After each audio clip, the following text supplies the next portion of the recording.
Muito bem. Tem alguém no lobby? Bom, para começar, vou fazer um apelo a todos de novo, para quem puder compartilhar com os amigos, que a gente ainda não atingiu a meta que o Instituto Federal precisa para comprar os materiais, né, para a distribuição de álcool gel e EPIs. Então, eu vou pedir mais uma vez que me ajudem a dar publicidade à campanha para que a gente consiga atingir a meta aí que eu tenho certeza que vamos atingir. Em segundo lugar, agradecer a todos vocês pela colaboração, né? A vocês todos e aos professores todos que compraram a briga comigo. E vamos começar a falar, então, aí da coleta. Na verdade, tudo inicia no princípio de Locard. Locard foi o diretor, o responsável pelo primeiro laboratório forense do mundo, na França. Então, o Locard, ele criou o que a gente chama hoje de princípio de Locard, ou teoria da transferência, que ele diz o seguinte: todo contato deixa marcas, ou todo contato deixa vestígios. Então, se eu tenho uma ação criminosa, né, que eu vou ter contato do agressor na vítima, da vítima no agressor, deixa eu pegar aqui o marcador que eu nunca... aqui, apontador. Então, eu vou ter contato do agressor na vítima, contato, marcas, né? Do contato do agressor na vítima, da vítima no agressor, do agressor no local, mas aqui não tá, mas também do local no agressor, da vítima no local e do local na vítima. Então, desta maneira, a gente tem, que eu falei para vocês, que é a teoria da transferência. Se eu tenho transferência de materiais, eu vou ter evidências variadas naquele palco daquela ação criminosa ou naquela pessoa, né?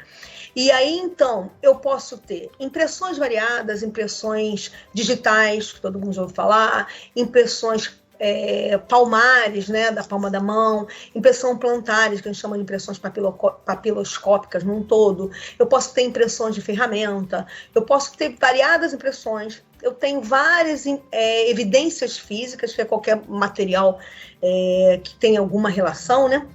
Então, pode ser uma arma, um projétil, uma impressão, um entorpecente, um estojo. Eu tenho impressões físicas variadas, e dentre essas impressões físicas, algumas são evidências biológicas, que têm um valor biológico.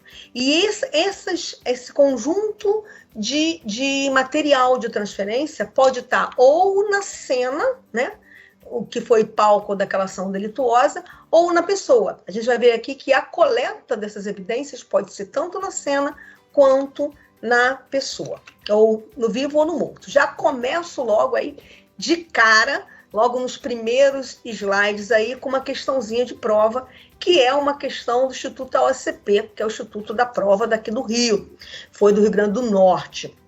Então tá lá, preencha as lacunas e assinale a alternativa correta. Pontinho, pontinho, ao postular que todo contato deixa uma marca, consagrou o princípio aplicável nas perícias de locais de crime e que, diante da doutrina criminalística brasileira, ficou conhecido também como princípio de... Então tá lá, né? Tá na cara, acabamos de falar, né? Não tem o que ver. É letra A. Edmond Locard, ao postular que todo contato deixa uma marca, consagrou o princípio da transferência, aplicado nas perícias de locais de crime, que, diante da doutrina da criminalística brasileira, ficou também conhecido como princípio da observação. Né? Quando você observa, você reconhece as evidências ali deixadas. Então, as evidências biológicas são geralmente aquelas evidências das quais eu posso obter material biológico para fazer o exame de DNA. Então, são pelos, como eu botei aqui na primeira foto, preferencialmente pelo com raiz, porque no pelo com raiz eu vou poder fazer exame de DNA nuclear, que vai me dar uma resposta maior, material subungueal, que é material sob as unhas, dentes, mancha de sangue, outros fluidos corporais, como sêmen, como urina, como fezes, como vômito, ossos e outros tecidos corporais, saliva, fibras vegetais, todo esse material eu considero evidência biológica. Essas evidências biológicas podem ser encontradas nas 3 formas, aí, nos 3 estados que eu botei aí, né, nos 3 estados físicos.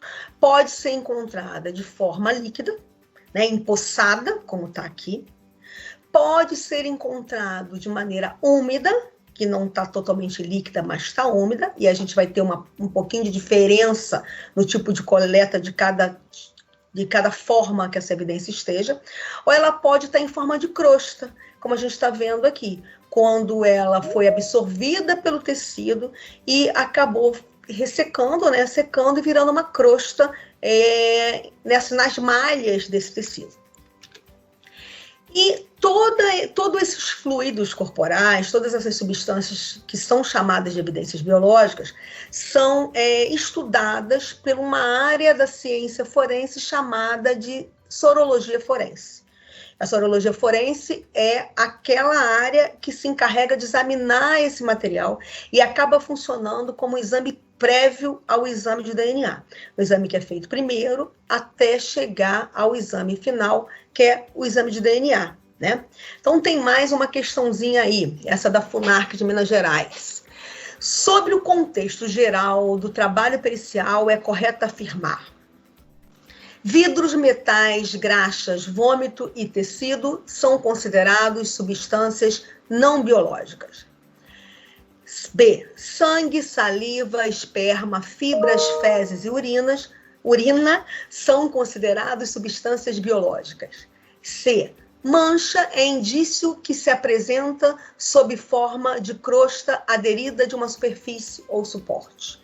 E D. Várias são as impressões humanas constatadas no local, dentre elas digitais, palmares, plantares, ferruginosas e dentárias.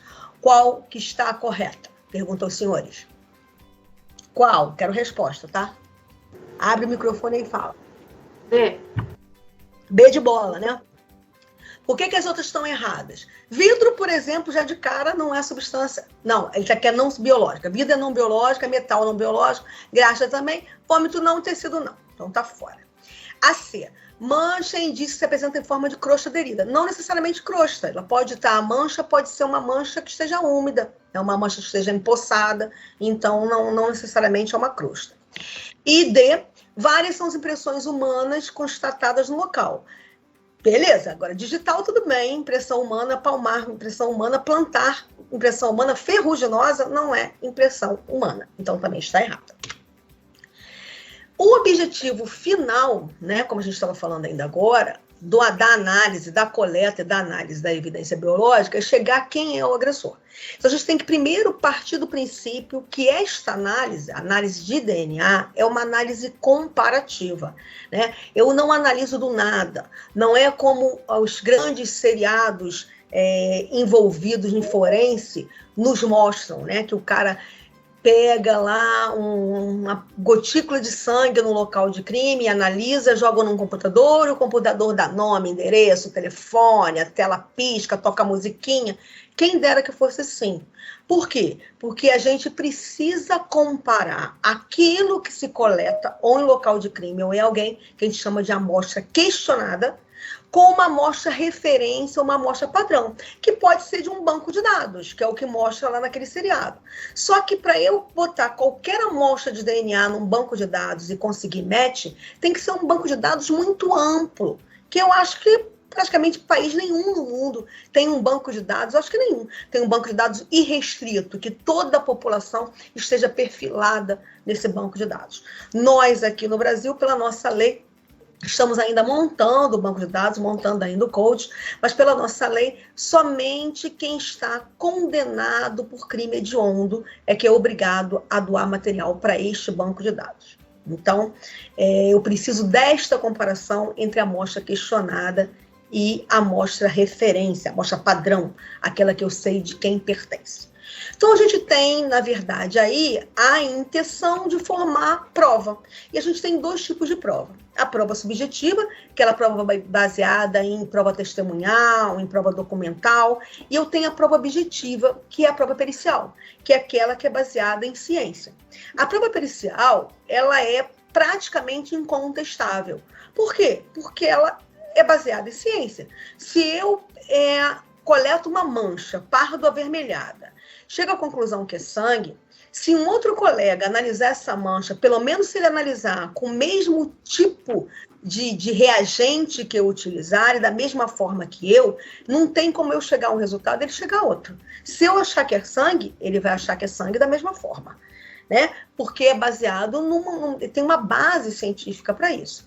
Então, acaba sendo considerada como a rainha das provas. E aí, como é uma prova, a gente tem alguns artigos do Código de Processo Penal que estão relacionados a essa prova e a admissão dessa prova, né? Primeiro, 155, que eu separei aí, que diz: o juiz formará sua convicção pela livre apreciação da prova. Ou seja, o juiz vai apreciar a prova e vai formar a convicção dele como ele achar que deve. Mesmo porque, diz 156 logo abaixo, a prova da alegação incumbirá quem fizer.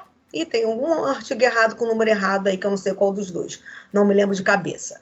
Mas o 182, que está lá embaixo, diz o seguinte: o juiz não ficará distrito ao laudo, podendo aceitá-lo ou rejeitá-lo no todo ou em parte. O que quer dizer isso? Ele não está obrigado a julgar pelo laudo. O juiz julga de acordo com o livre convencimento dele. Se ele se convenceu pela prova testemunhal, quando ele for relatar lá, né, a decisão dele final, ele vai explicar lá por que ele decidiu pela prova testemunhal e ignorou o laudo. Ele pode ignorar o laudo como está aí, no todo ou em parte. Outra coisa importantíssima para nós aqui, porque a gente vai começar a falar agora, é que são inadmissíveis, devendo ser desentranhadas do processo, as provas ilícitas, assim entendidas as obtidas em violação das normas constitucionais ou legais. Ou seja, toda prova que for coletada, recebida, né, passar a fazer parte daquela investigação, daquele processo, de forma que vai contra as regras legais, ela é inadmissível e deve ser retirada dos autos. Então, a gente começa isso, com esse artigo aí, para embasar a cadeia de custódia, que é extremamente importante, aposto fichas que será cobrado na prova por causa do pacote anticrime, né, que é a lei do Moro, que está fresquinha, saiu há pouco tempo, que deu à cadeia de custódia um aspecto legal no nosso país.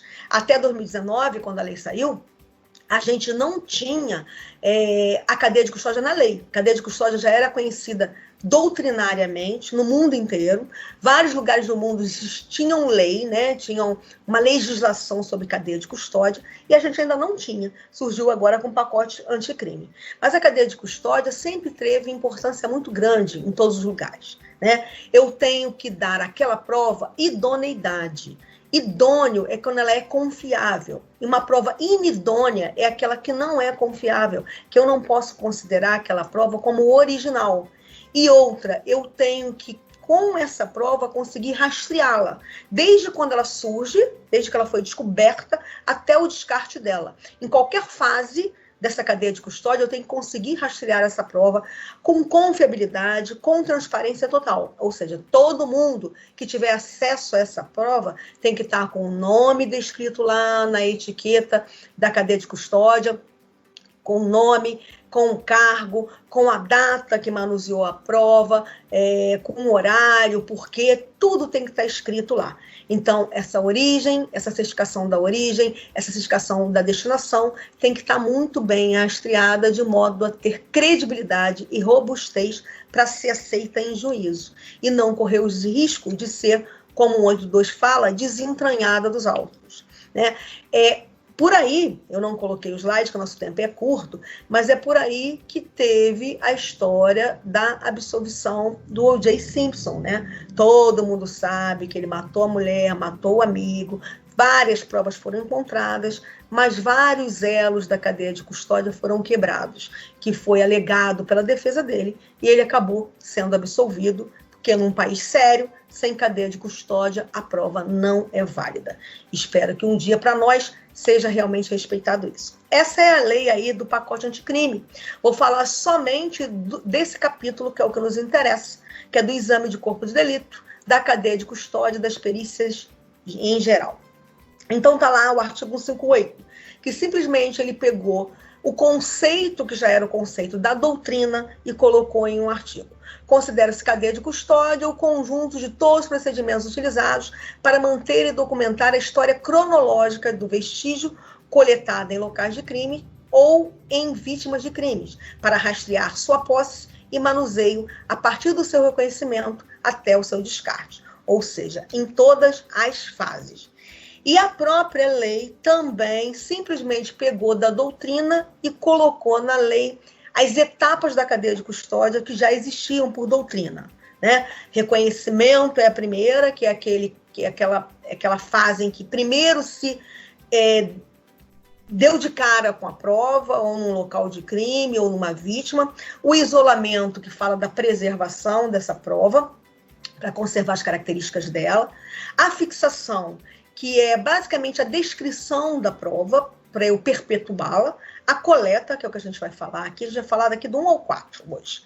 Depois, o acondicionamento correto e o transporte correto dessa prova, porque eu preciso guardar essa prova original. Então, eu tenho que acondicionar e transportá-la de modo que ela não deteriore. O recebimento dessa prova no laboratório, o processamento da prova no laboratório, que é assunto da nossa outra live, que é da análise, o armazenamento, como deve ser armazenado, e o descarte final. Então, tudo isso é dividido, na verdade, em duas fases. A gente chama de fase externa e fase interna. Fase externa é aquela que antes de chegar ao laboratório. Então, é o reconhecimento, o isolamento, a fixação, a coleta, o condicionamento, no transporte. A partir do recebimento da prova no laboratório ou na central de custódia, eu tenho, então, a fase interna. Todas essas fases devem ter a cadeia de custódia descrita e rastreável. A gente tem aí, no parágrafo 1º desse 158A, preservação do local do crime ou procedimento de detecção de vestígios. Então, é o que a gente precisa fazer para preservar. E aí eu tenho mais uma questãozinha, também da OACP, dessa vez do Espírito Santo. Eu acho que é 2019, está errado aí. Assinale a alternativa correta.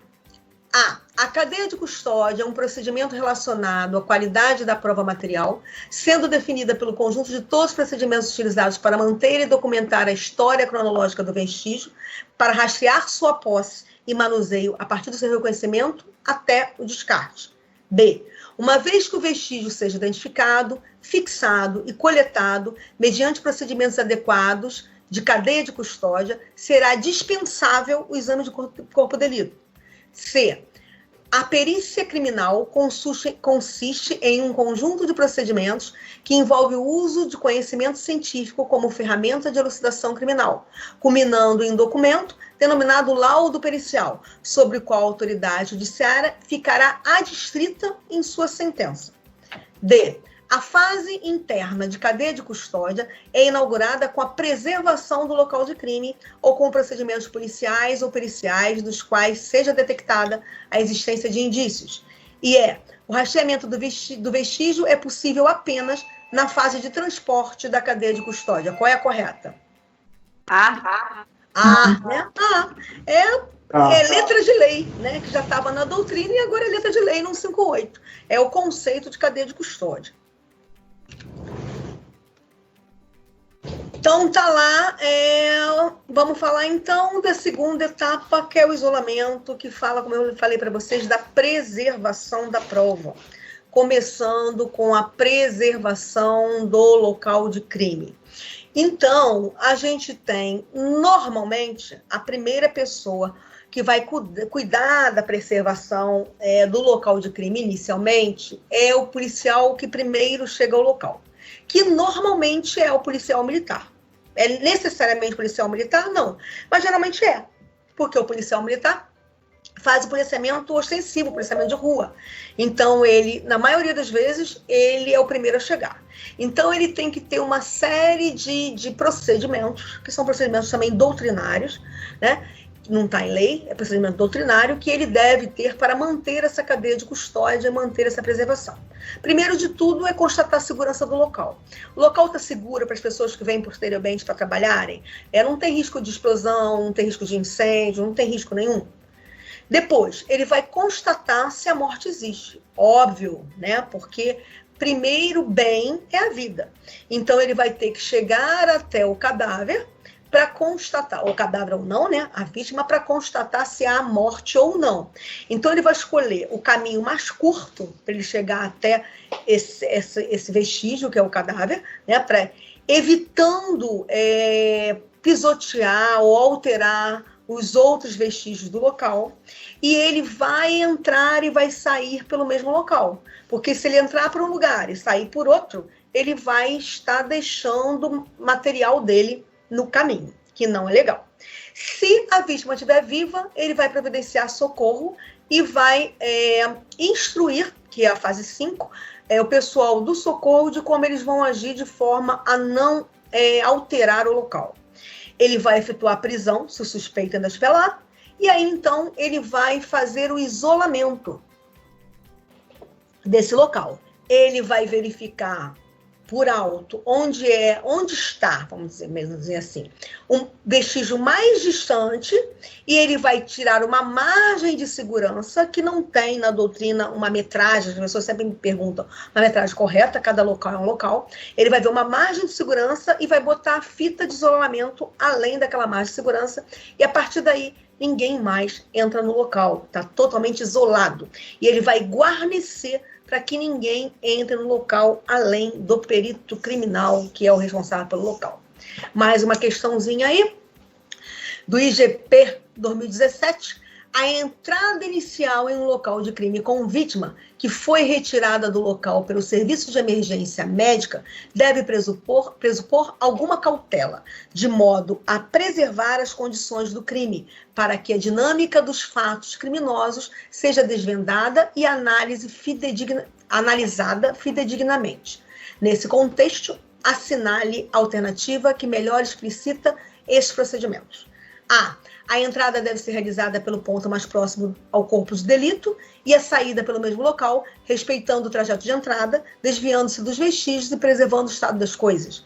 B. A entrada ao local de crime não é relevante se considerarmos que a vítima foi removida pelo serviço de emergência médica. C. A entrada deve ser feita pelo mesmo local em que a vítima fez, seguindo o suposto trajeto da vítima até o local onde ela foi encontrada. D. A entrada deve ser feita pelo trajeto mais iluminado para facilitar o deslocamento dos peritos e os equipamentos para a realização da perícia. Qual é a correta? Né? Molinha, dada. Muito fácil. Bom, aí a gente tem a segunda vamos dizer assim, o segundo grande responsável pela preservação. Porque aquele policial que primeiro chega, ele só é responsável pela preservação do local até a chegada da autoridade policial. Porque diz o artigo 6º lá do CPP que, logo que tiver conhecimento da prática da infração penal, a autoridade policial deverá: 1. Dirigir-se ao local, providenciando que não se alterem o estado e conservação das coisas até a chegada dos peritos criminais. Então, a redação antiga do CPP dizia que a autoridade policial ou o seu agente poderiam ir ao local. Hoje não. Ela é categórica. Quem deve ir ao local e cuidar da preservação é a autoridade policial. E 2, a autoridade policial também cabe apreender os objetos que tiverem relação com o fato após liberado pelos peritos criminais. Ou seja, antes, eles não podem mexer, eles não podem entrar, eles não podem manusear. Somente o perito pode trabalhar no local do crime antes, até que a perícia esteja completamente concluída. Aí, então, depois que o perito libera, aí sim, o delegado pode apreender o material que esteja lá. Muitos lugares não trabalham assim. O perito coleta, o perito leva e distribui para os laboratórios fazem um laudo, devolve para o perito local e ele fecha o laudo dele. O sangue para hematologia, o projeto para balística, assim sucessivamente. Aqui no Rio, a gente ainda trabalha assim. A gente muitas vezes coleta, embala, porque o delegado, né, não vai saber fazer isso, mas entrega ao delegado ou seu agente, ele leva para a delegacia, apreende aquele objeto na delegacia, vai para o CESOP, que é uma espécie de cartório, e depois é que volta para o Instituto, o que é péssimo para a cadeia de custódia. A melhor cadeia de custódia é aquela que só tem 2 pessoas. O perito que coleta, e o perito que coleta e transporta para o laboratório, e o perito que analisa. Essa é a melhor cadeia de custódia. Quanto mais curta, melhor. Então, vamos lá. Ainda no 58, lá no parágrafo 2º, que é uma coisa da lei que eu não consigo entender como vai ficar, porque olha que como é contraditório ao CPP. O agente público que reconhecer o potencial interesse fica responsável pela sua preservação. Então, não entendi isso, está negando o artigo 6º do CPP, porque o artigo 6º do CPP é claro, cabe à autoridade policial a preservação do local tão logo tome conhecimento do fato. Só é de um outro agente até a autoridade policial chegar. Só que agora no pacote anticrime diz que o agente público que reconhecer, ou seja, que encontrar o local que é responsável pela sua preservação. O que é meio controverso, eu não sei o que o pessoal do direito anda falando sobre isso, que eu ainda não li as críticas ao pacote anticrime. Então está lá outro artigo que muito nos interessa do CPP, porque é o seguinte, o perito criminal ele tem que dar a dinâmica do fato, que é ele contar como aquele crime ocorreu. Então, digamos, eu fui atingida por projeto de arma de fogo aqui, né? Então, o perito examinou, eu tinha 3 disparos, 3 ferimentos, melhor dizendo, 3 ferimentos provocados por ação pérfuro contundente, que com orlas e zonas, que é projeto de arma de fogo, da esquerda para a direita, de cima para baixo. Então, o perito não vai adivinhar, ele vai dizer que a vítima estava sentada na cadeira, na mesa tal, quando foi surpreendida pelos agressores, que desferiram pelo menos 3 disparos de arma de fogo, da esquerda para a direita e de cima para baixo, sendo 1 à distância, 2 a curta distância. Isso é contar a dinâmica do evento. Só que a gente só pode ter convicção para contar a dinâmica do evento se o local está idôneo, se o local está preservado. É aquela coisa que é muito comum, você chegar no local, o PM todo bonzinho, te entregar um saquinho com os projetos e dizer, doutor, eu guardei para a senhora. Eu falo, obrigada, eu boto lá no meu laudo. O SDPM fulano de tal me entregou 3 projetos de arma de fogo que ele alega ter sido encontrado no local. E aí eu boto lá no meu laudo. Artigo 69. De acordo com o artigo 69, deixa o perito de apresentar a dinâmica do evento, pois o local não estava idôneo. Porque o artigo 69 diz lá o seguinte, para efeito de exame de local onde houver sido praticada a infração, a autoridade providenciará imediatamente para que não se altere o estado das coisas até a chegada dos peritos. Notem que fala de novo aí na autoridade. Que poderão instruir seus laudos com fotografias, desenhos ou esquemas elucidativos. Parágrafo único. Os peritos registrarão no laudo as alterações do estado das coisas e discutirão no relatório as consequências dessas alterações na dinâmica dos fatos, que é o que eu acabei de falar. Mais uma questão, tem alguém com o microfone aberto? Peço que feche aí para mim, por favor, para não atrapalhar a aula. Goiás.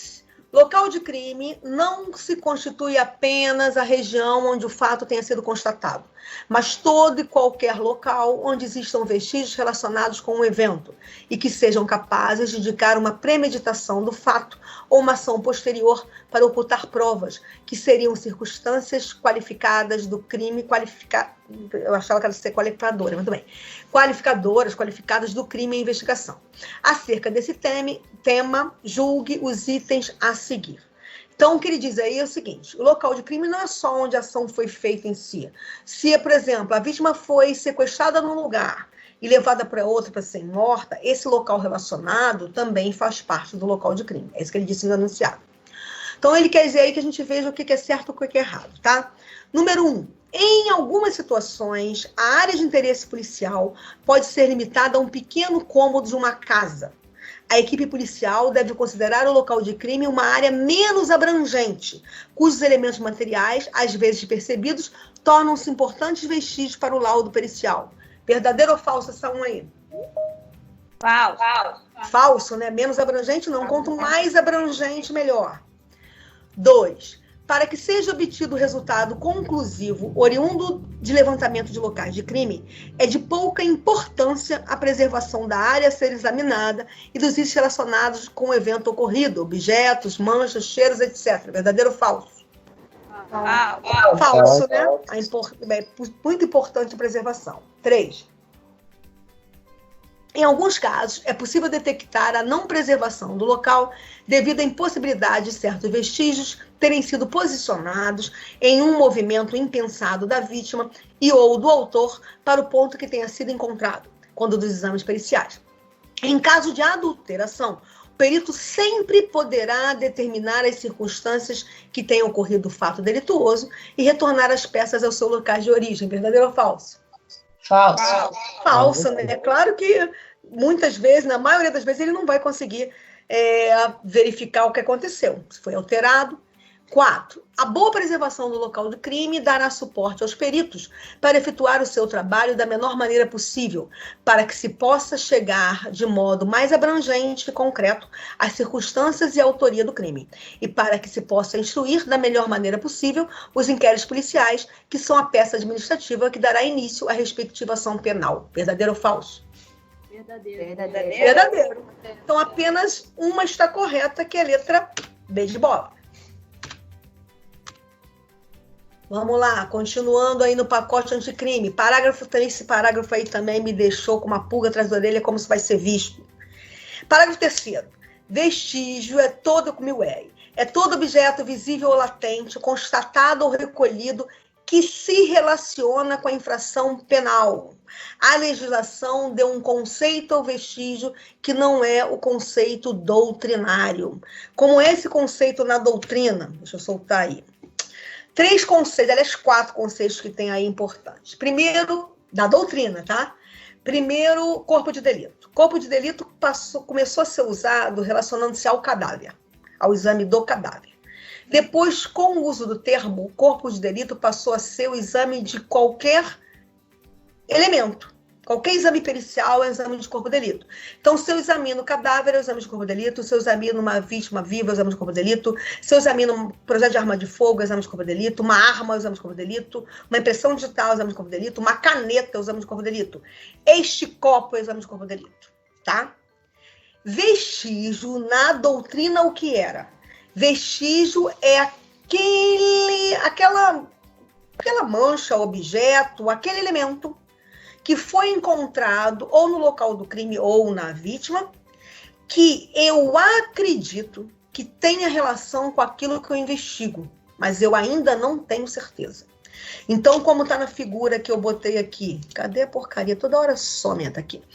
Como na figura que eu botei aqui. Então, tá lá, o perito está achando aqui uma mancha pardo avermelhada no chão.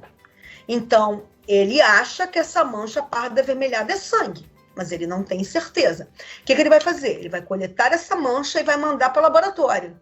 Quando em laboratório alguém fizer esse exame, chegar à conclusão que sim, é sangue, poder fazer lá a tipagem sanguínea, o exame de DNA, sabe que realmente é sangue, aí sim, eu tenho certeza que tem a ver com aquela violência. Consequentemente, torna-se uma evidência.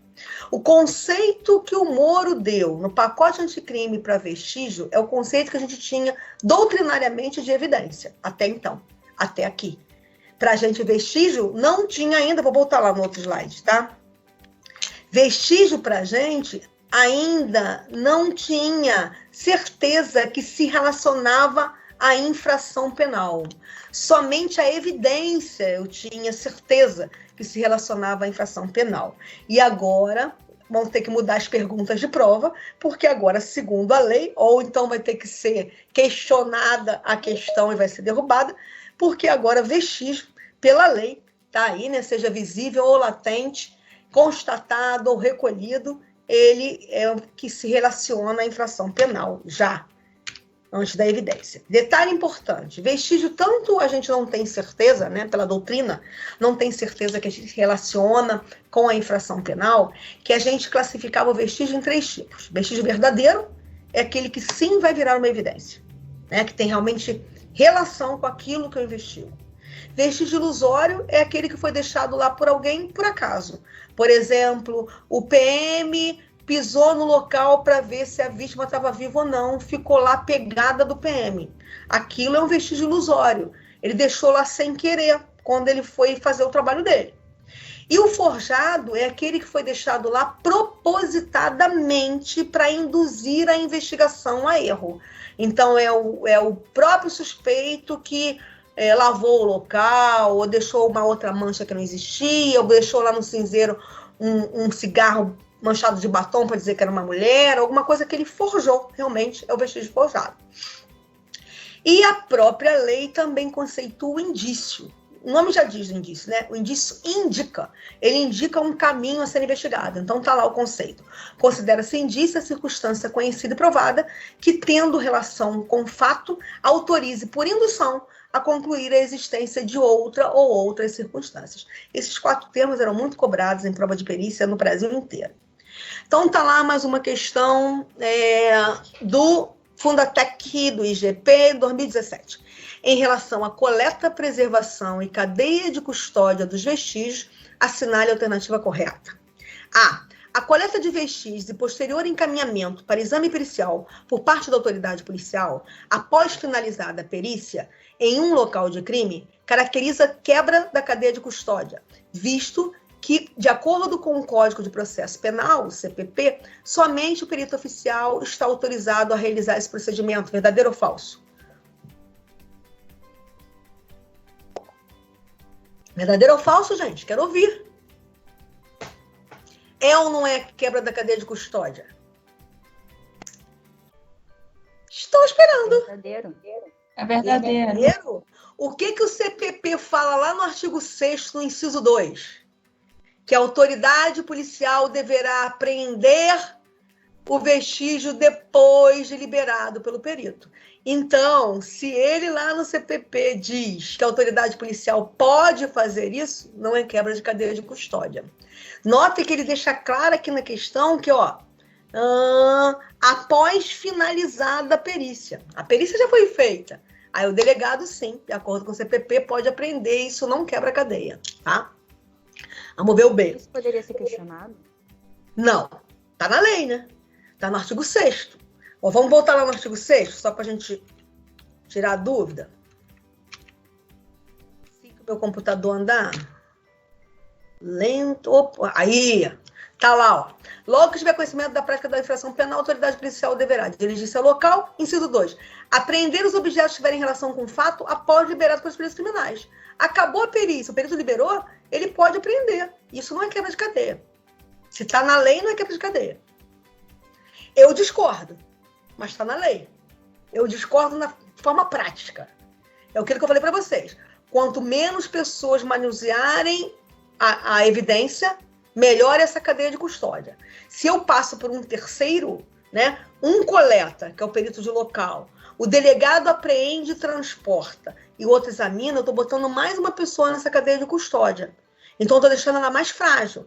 Mas se a lei prevê isso, não é quebra de cadeia, porque está previsto na lei. É isso que ele quis dizer lá. É essa? Pessoa cega é um problema. Não, não é essa. É essa, né? Então, vamos ver a B. Os vestígios coletados no local do crime, muitas vezes, são referidos como amostras de referência, enquanto as amostras coletadas dos suspeitos para confrontar com os vestígios são denominados amostras questionadas. Verdadeiro ou falso? Falso. Falso. Tá trocado, né? Ele conceitua a referência como questionado e questionado como referência. C. A manutenção da integridade das amostras que servirão de prova material tem grande repercussão judicial, visto que o ordenamento jurídico processual prevê a possibilidade de nova perícia e novos exames. Verdadeiro ou falso? Verdadeiro. Eu não falei disso com vocês, não, mas de acordo com o CPP, tem um artigo lá, que eu não me lembro qual é o número, que diz que se a autoridade não estiver satisfeita com o exame pericial, pode nomear um segundo perito para dar uma nova opinião. Se não estiver satisfeito, pode nomear uma nova perícia, tá? E o D, vestígio intencionalmente plantado em um local de crime com o intuito de confundir a investigação é classificado como vestígio ilusório. Falso, né? Porque esse é o forjado. Então, o que está correto aí é a letra C. Ainda na parte da fase de isolamento da cadeia de custódia, tem as precauções universais. Existem precauções universais, né? Tem que ser seguida pelo mundo todo, né? Não só na forense, mas as precauções universais são para qualquer pessoa que trabalha com evidência biológica, que trabalha com material biológico, que pode se contaminar. No nosso caso da forense, é tanta a contaminação do coletor, ou de quem manuseia, ou de quem analisa, né? Como a contaminação da prova, porque a contaminação da prova vai acabar provocando a destruição prematura dessa prova e a degradação dessa prova. Então, primeiro de tudo, a gente tem que partir do princípio sempre que tudo está contaminado. Porque se a gente pensar assim, pode não estar contaminado, a gente pode negligenciar nas precauções universais para a manutenção dessa preservação dessa prova e acabar quebrando a cadeia de custódia. Uma contaminação cruzada, por exemplo, passar material de um para outro. E ainda também da proteção individual, né? Vários patógenos são transmitidos. Por exemplo, hepatite B fica no sangue seco até 7 dias, já tem artigo publicado que até 7 dias ela fica no sangue seco. Que aí o perito pensa assim, o sangue está seco, não tem problema, mas tem sim. Né? Entre essas precauções universais, quem trabalha com esse tipo de coisa deve estar vacinado para hepatite, por exemplo. Né? E muitas pessoas nem estão. E todo material de evidência biológica deve ter a etiquetinha de risco biológico, para que todo mundo esteja alerta. Quem manuseia esteja alerta para que nunca esteja manuseando. Obviamente, faz parte das precauções universais o uso de equipamento de proteção individual, que não é o que a perícia brasileira, a carioca principalmente, usa. Essa aqui é a vestimenta, o paramento adequado para quem trabalha com evidência biológica, para quem trabalha com local de crime.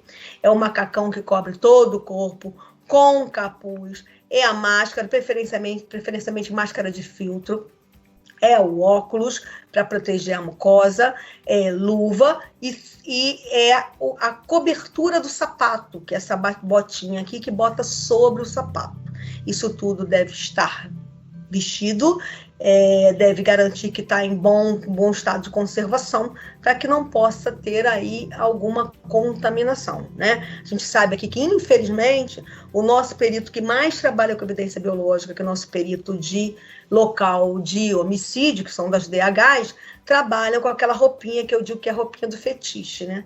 Eu também acho lindo, acho um charme, aquela roupa preta, aquela calça cheia de bolso, coturno, é lindo, delícia, mas não tem nada a ver com local de crime, principalmente de evidência biológica. Aí o cara pisa com o coturno dele no sangue, volta para o setor e deita na cama, no lugar onde ele dorme e ele come.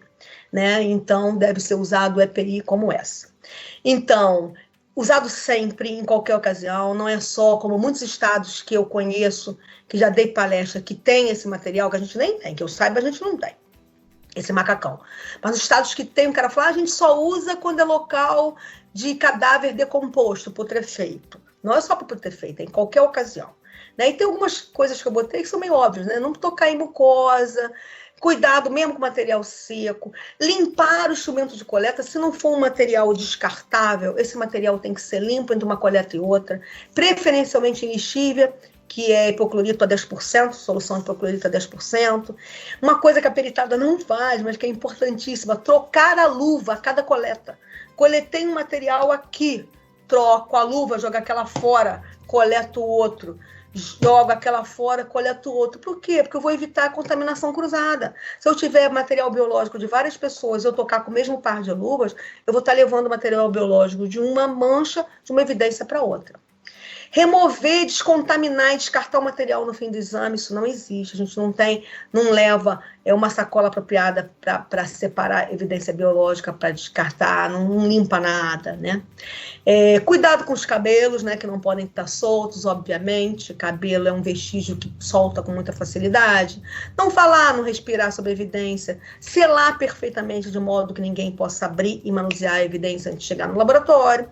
Recipientes que não deixem vazar e protejam a evidência. E rotular adequadamente. Essas são regras gerais de coleta. Passando para a fixação. A fixação é a nossa descrição daquela prova. É o que a gente chama, no latim, do visum et repertum. Então, a gente tem que ter aí um grupo de materiais, né? Um material de coleta, um caderno para anotação, há quem use gravador, né, de áudio, que é muito ruim para depois ouvir e passar para papel, mas há quem goste.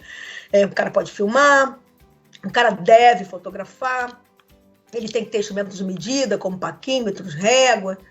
Ele tem que ter suave, né? Suave é esse cotonete metida besta. Esse é o adequado. Suaves com meio de cultura, que é parecido com isso, mas isso aqui é material para coleta de sangue líquido.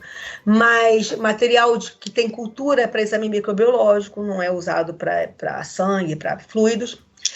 Instrumentos de corte variado, estilete, tesouras, obviamente, estéreis, pinça, preferencialmente descartável, selo preferencialmente selo que destrói quando alguém tenta tocar, etiqueta de produto de evidência biológica, material adequado para coleta biológica, o adequado é papel, porque o papel ele é poroso e aí não dá micro-organismo.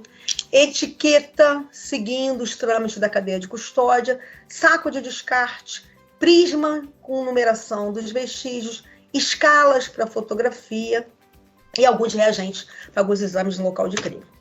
E aí o cara vai fazer o visum et repertum, do latim ver e repetir. A descrição é a parte mais importante de um laudo.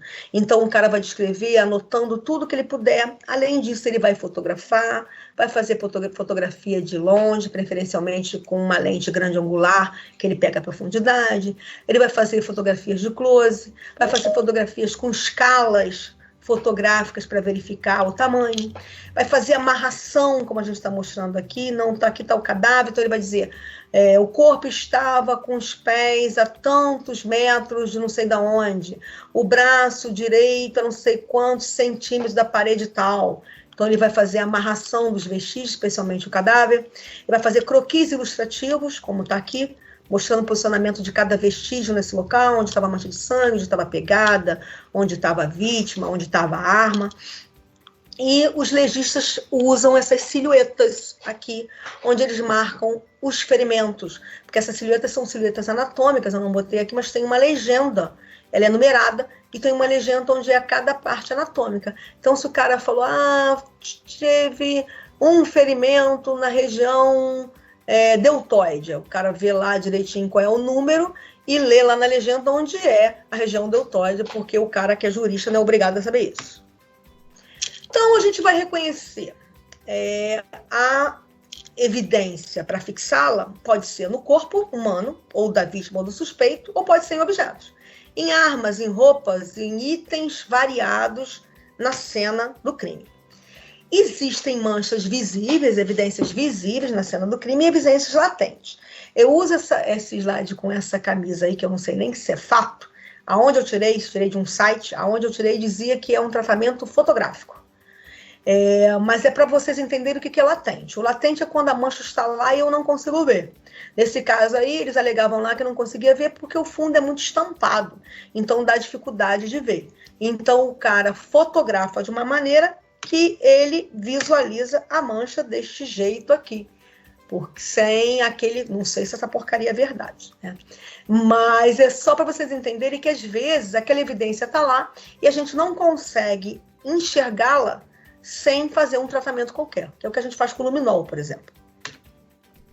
ou com as lâmpadas forenses, né? São muito usados. A gente tem recurso de lâmpada forense, que é FLS, que usa laser.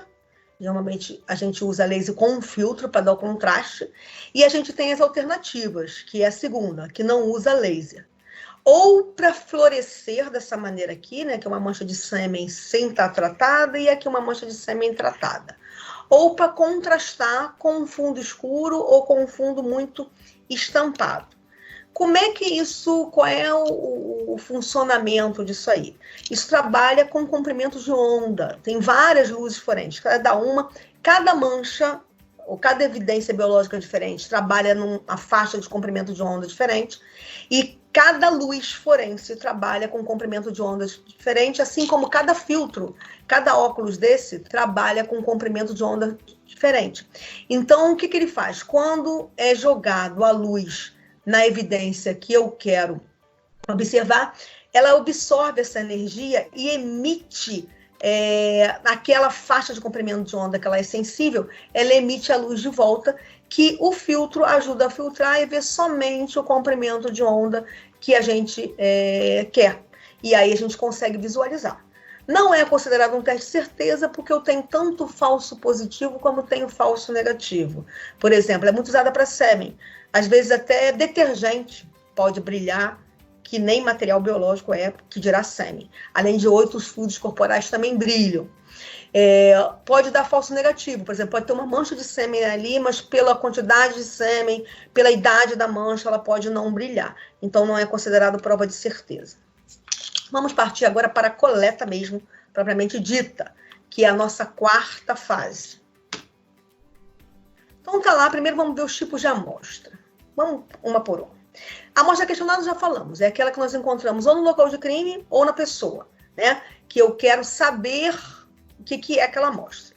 Tem a amostra controle. Eu botei aqui o controle branco, mas eu posso ter o controle negativo ou o controle positivo.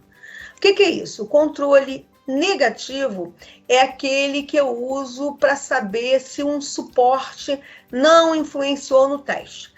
Vou coletar uma mancha biológica nesse frasco. Então, o correto é que eu colete no ponto onde a mancha está e colete um outro suave onde não tem mancha e mande os dois para o laboratório. Por quê? Porque aquele onde não tem mancha vai servir como meu branco, meu controle negativo, para o colega em laboratório saber se esse substrato aqui não influenciou no exame. Assim como eu devo ter na análise do laboratório um controle positivo, que é aquele que é reconhecido como tendo. Por exemplo, vou fazer um exame para sêmen.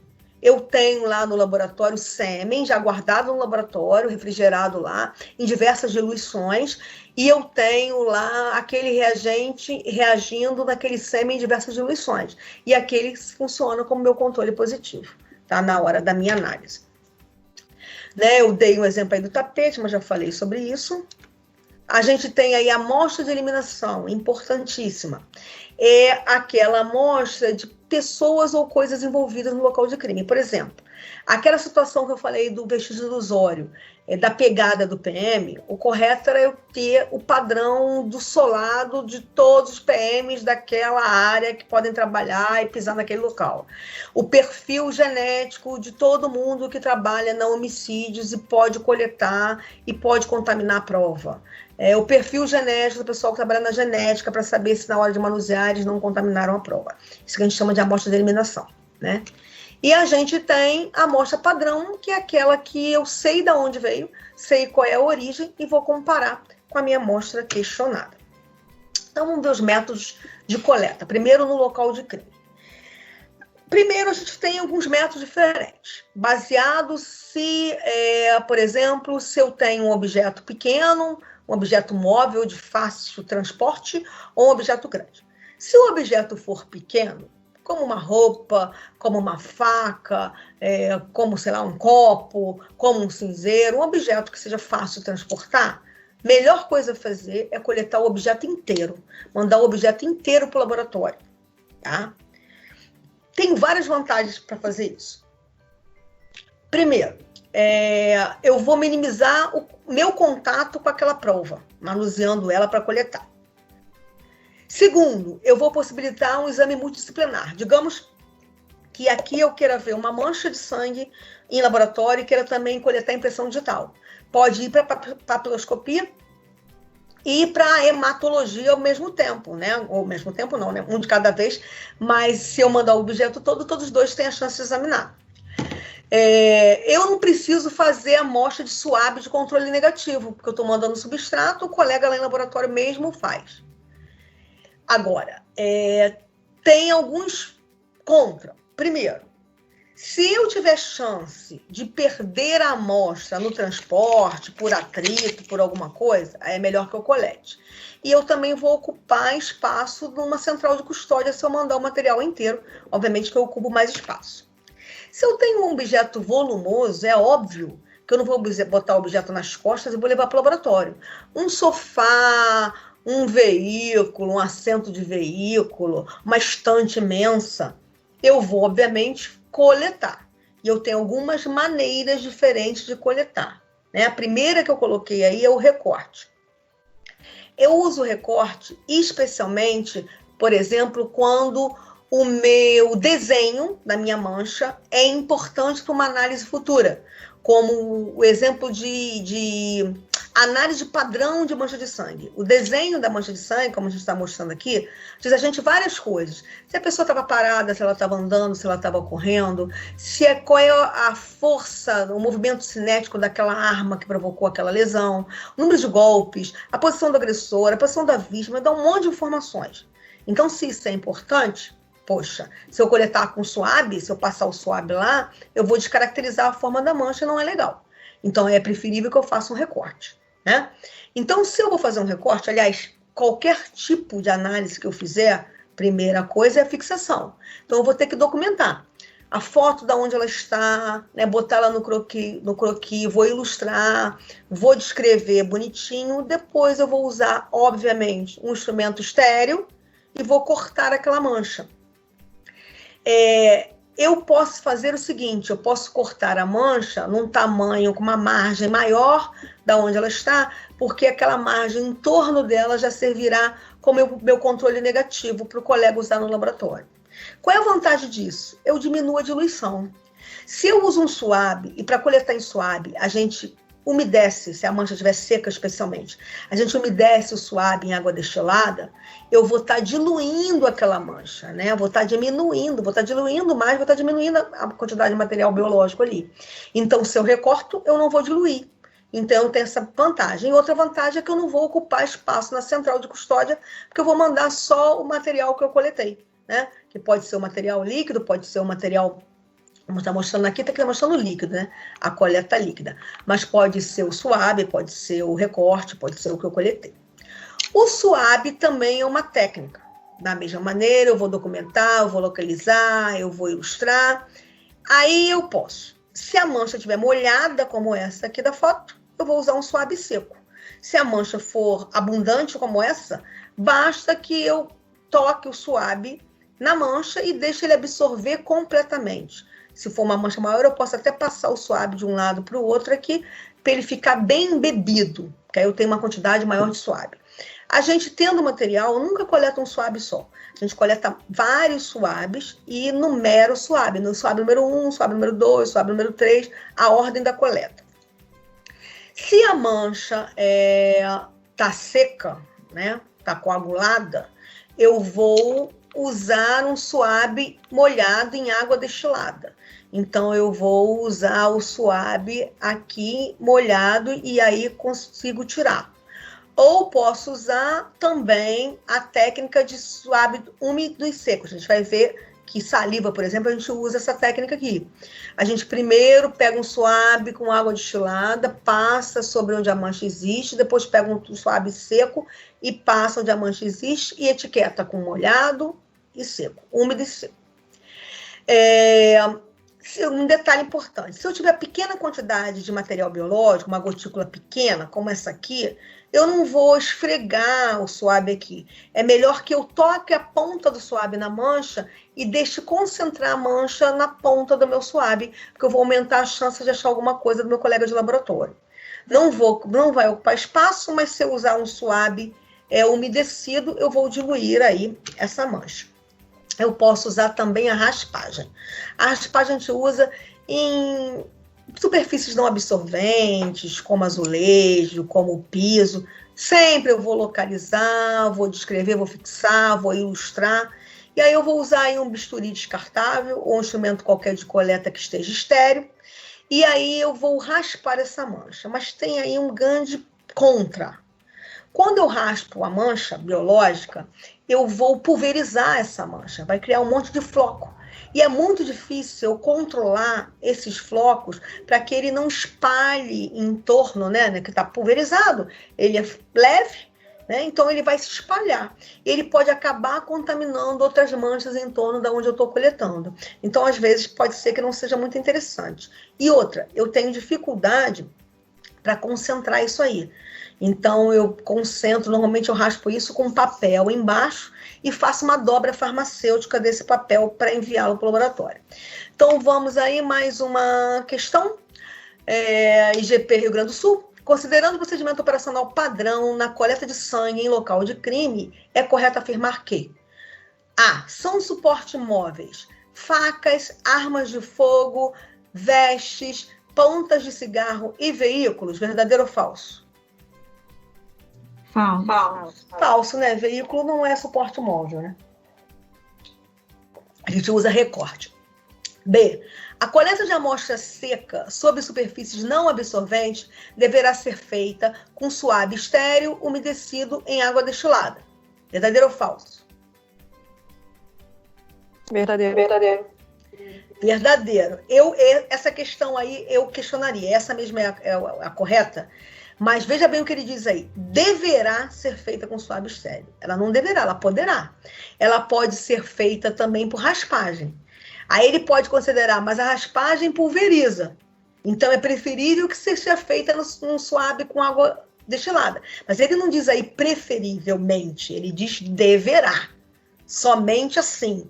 E pelos procedimentos operacionais mundiais não é assim que funciona. Mas essa é a correta, tá? C, vamos ver as outras. Em caso de mancha de superfície absorvente, por exemplo, sofá de assento, veiculares e colchões, o objeto sobre o qual a amostra se encontra deverá ser coletado em sua totalidade. Falso, né? Ninguém vai levar o sofá nas costas. D. Os suaves possuindo amostras coletadas, bem como as demais peças de interesse pericial, arma de fogo, munições, veste, documento, etc., encontrados em um local, deverão ser acondicionados em uma embalagem única, devidamente lacrada e identificada. É claro que não, porque eu vou propiciar aí a contaminação cruzada. Se eu pego vários vestígios e boto todo numa embalagem só, não dá, né? Eu tenho que embalar individualmente. E a coleta de amostras ressequidas deverá ser realizada com suave estéril umedecido com solução de hipoclorito de sódio. Óbvio que não, né? Acaba com DNA se eu fizer isso. Então, é a letra B mesmo, a prova. O que a gente deve ter cuidado também, muitas vezes na coleta do local de crime, é o material circundante. A gente tem sempre que pensar na coleta o que pode atrapalhar o meu exame final, que é o exame de DNA. Por isso eu botei, por exemplo, o cigarro. Cinza está descrita na literatura, cinza de cigarro, como atrapalhando o PCR, que é lá no exame de DNA. Então, quando eu coleto o cigarro, eu tenho que ter cuidado de coletar o cigarro só a guimba, sem a cinza. Assim como determinadas substâncias químicas no solo pode atrapalhar o exame de DNA. Então, a gente tem que ter muito cuidado quando coleta para tirar o material circundante da minha amostra real. Vamos ver agora por tipo de evidência. Sangue líquido, sempre. Então, eu botei aí por preciosismo, mas sempre eu tenho que documentar primeiro. Documentar a localização, ilustrar, tá. Eu posso trabalhar com o objeto inteiro, se eu puder levar o objeto inteiro para o laboratório. Eu posso pipetar, ou com uma pipeta automática, alguma seringa estéril, eu posso pipetar aquela mancha de sangue, se estiver empoçada. Eu posso absorver ou com suave, ou com uma gase estéril. Eu posso recortar, tudo isso aí é válido. Eu tenho que lembrar que eu tenho que coletar um controle negativo, ou seja, onde não esteja manchado. Sangue, se eu conduzir o sangue líquido, ele tem que ter anticoagulante.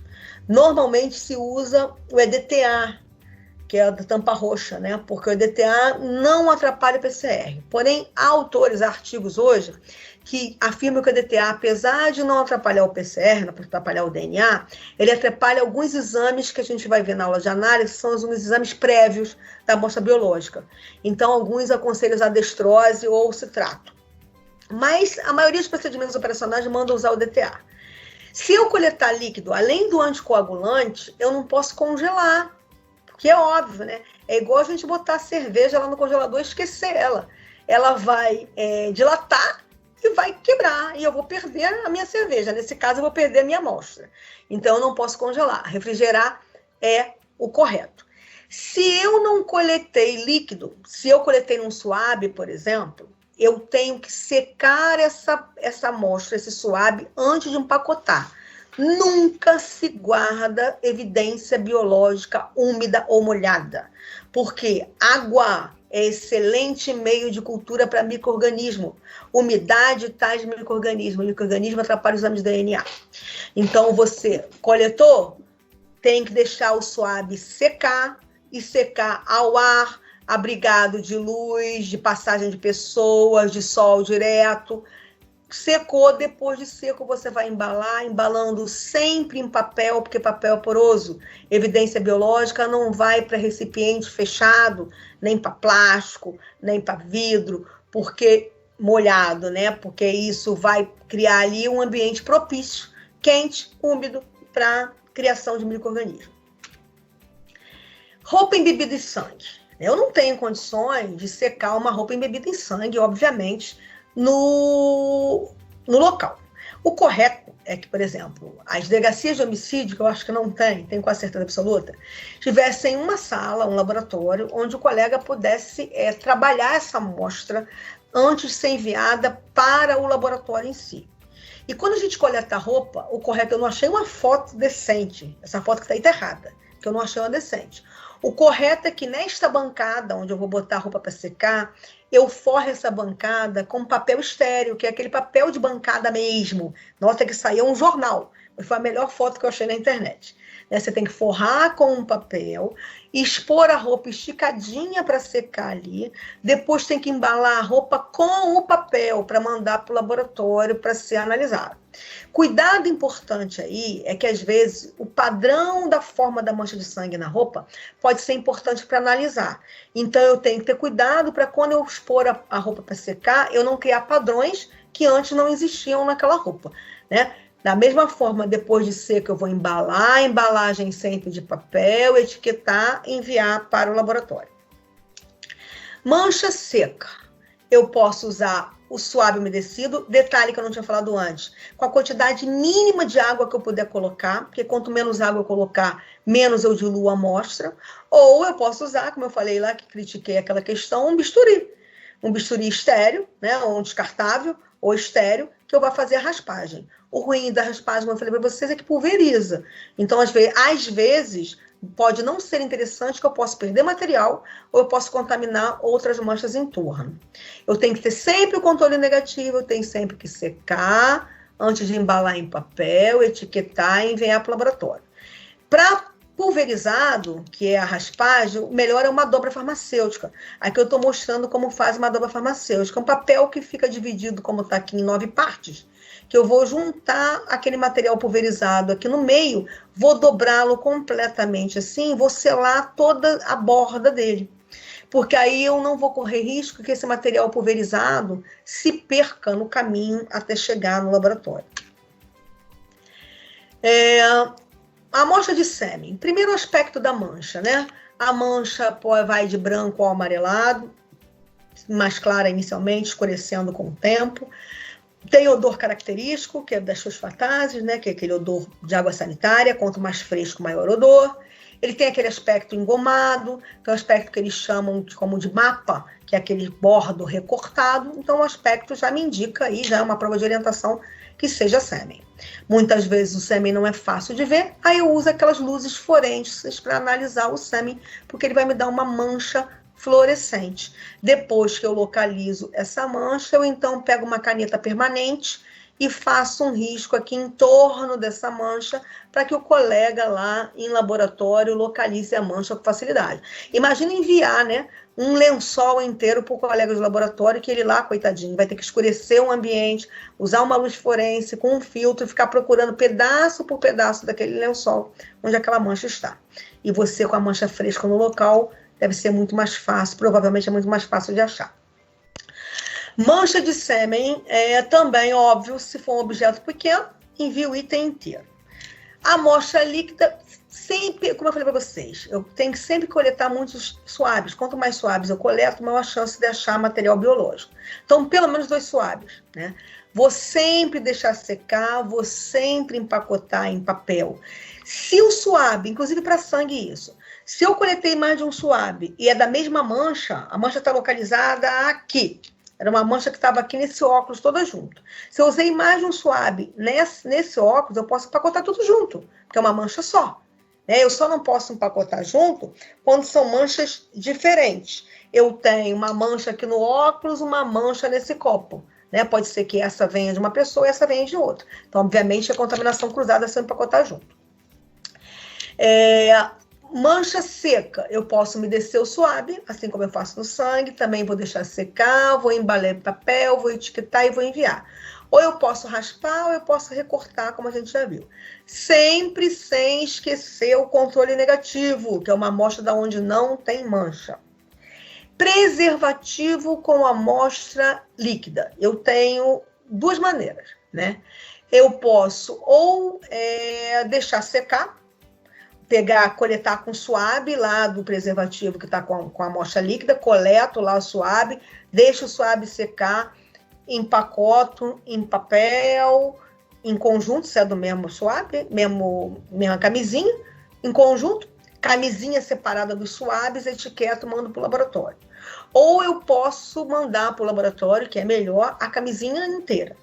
O que eu vou ter cuidado, que eu tenho que ter cuidado nesse caso, é de não deixar o conteúdo da camisinha vazar. Normalmente, a melhor maneira é usando uma abraçadeira estéril para fechar a camisinha de modo que o conteúdo não vaze. E aí, nesse caso, eu vou congelar para poder preservar.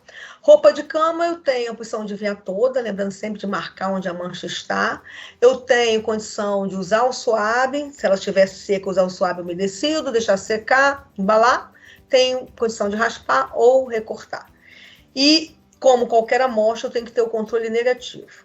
Detalhe importante em mancha de sêmen: não dobrar o tecido onde a mancha está. Por que isso? A gente vai ver que em análise de evidência biológica, uma das provas de orientação, vamos dizer assim, a que mais contundente, é eu encontrar a célula espermática naquela mancha. E o espermatozoide, uma que eles penetram nas entrâncias do tecido, e outra que ele é muito frágil. Então, se eu dobro a mancha justamente onde eu tenho uma quantidade maior de célula espermática, eu vou romper as células e eu vou dificultar o encontro lá na lâmina, na microscopia, no encontro da célula espermática. Então, não se dobra aquele tecido onde aquela mancha está. Mancha de saliva, mesma coisa, objeto pequeno, objeto inteiro. Objeto volumoso, eu posso usar o swab, eu posso recortar, né? E para a saliva, a gente usa muito a técnica que eu falei para vocês do swab úmido e seco.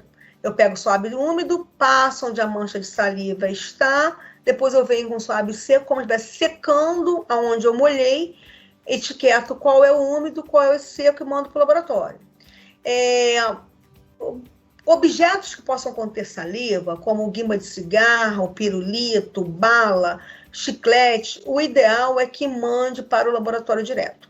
Alguns procedimentos mundiais dizem para não mandar o chiclete, bala, porque é grudento, né, mela. Então, aconselha usar o swab e mandar o swab. Recipiente de bebida, obviamente, eu vou coletar na borda do recipiente. Se é um copo, eu vou coletar aqui, né, no bordo do copo onde a pessoa botou a boca. Uma garrafa, mesma coisa, ou uma lata. Urina e outros líquidos. Colhida a maior quantidade possível. Pode ser com uma seringa descartável, pode ser uma pipeta. Vai ser transferido para aquele frasco próprio de coleta de material mesmo para exame, né, exame de laboratório comum, né? Aquele copo com tampa rosqueada. Eu vou armazenar sob refrigeração a 4 graus, ou posso mandar o objeto inteiro, Posso também usar um suave, posso recortar. Fezes e vômito, a mesma coisa. Naquele pote universal, vou usar espátula nesse caso, né, para coletar, também sobre refrigeração a 4 graus. Pelo, objeto inteiro. Muito cuidado no pelo, é que o pelo, a gente já sabe que normalmente a parte mais importante do pelo para mim, aqui é uma pinça descartável, né? Mais importante do pelo para mim é a parte da raiz, a parte que tem o bulbo. E aí eu tenho que ter cuidado para não danificar a raiz. Então, às vezes, a pinça pode não ser o instrumento adequado. Às vezes, a mão calçada de luva é melhor, ou a gente usa um aspirador, a gente vai falar nisso mais lá na frente, ou um tape para colar esse microvestígio no tape, tá? É exatamente o que está aí, ó, mão enluvada, tem que ter cuidado, pode ser um aspirador, e aí esse aspirador a gente depois vai abrir aqui o filtro que está aqui dentro, vai coletar o pelo do filtro, né? Geralmente a gente usa isso em superfície que é ruim de você enxergar pelos ou microvestígios, como por exemplo estofado de veículo ou outro tipo de estofado. Pode ser com tape de impressão, que é um tape mesmo igual o tape de impressão digital, que nos seriados de TV você vê o cara passando na roupa do suspeito, aqueles tapes assim. O cuidado que a gente tem que ter para não negligenciar nenhum pedacinho do tape, porque o que tiver de pelo vai ficando coladinho no tape. É muito comum usar também aquele plástico de transparência e ir grudando o tape ali e marcando de cada região aquele tape. Post-it comum, também é usado, para ver se tem algum post-it aqui na minha mesa. Tem, tá lá no fundo do pote. E tem inclusive uma pinça aqui. Um post-it comum, né, desses aqui, você também pode usar. E aí a gente dobra. Tem um treco grudado aqui no post-it. A gente usa com essa parte que cola do post-it, cola o pelo aqui, depois dobra aqui, ó. Que aí vai proteger o pelo aqui dentro. Outra questãozinha. Assinale a opção correta acerca da coleta e processamento de evidências. No local de crime, o sangue no estado líquido é recolhido com conta-gotas ou outro instrumento e colocado num tubo de ensaio ou frasco, adicionando-se soro fisiológico e encaminhando ao laboratório para posterior análise. Falso, né? Você tem que botar anticoagulante. B. Quando se tratar de um sangue seco, a crosta, removida cuidadosamente, é colocada em um recipiente plástico ou de vidro, não sendo indicada a adição de soro fisiológico para solubilização em hipótese nenhuma. Verdadeiro ou falso? Falso, né? Nunca plástico ou vidro, sempre papel. C. Em um exame de mancha de sangue no local de crime, a caracterização morfológica da mancha é desimportante. Verdadeiro ou falso? Falso. E D. Evidências biológicas devem ser embaladas secas, ficou colado ali, mas é erro meu, e em invólucro de papel. Verdadeiro ou falso? Verdadeiríssimo, né? Essa é a correta. Verdadeiro. Facílima. Coleta de amostras de referência. Já vimos coleta em local de crime, que é a amostra questionada. Vamos ver agora coleta de amostra de referência, que é na pessoa. Qual a importância, né? Primeiro, porque o exame, o objetivo final, que é o DNA, é análise comparativa, como quase tudo em perícia. É comparar a amostra questionada com a amostra padrão. E aí, quando eu preciso? A amostra da vítima e do suspeito, para separar a amostra de um e de outro. Parceiros sexuais consensuais. Óbvio, a pessoa sofreu um crime sexual, mas ela tem um parceiro sexual consensual. Teve relação nos últimos 3 dias. Obviamente, eu tenho que ter a amostra do parceiro dela para descartá-lo daquele material do suspeito. Familiares para investigação de paternidade ou para investigação de parentesco, para identificação de vítimas ou desaparecidas, ou de casos de DVI, que é desastre de massa, né? Queda de avião, você tem lá pedacinho de um monte de gente. Você tem que juntar aquele material e devolver aos familiares. Então, você precisa aí de material de referência para conseguir fazer essa identificação, esse match.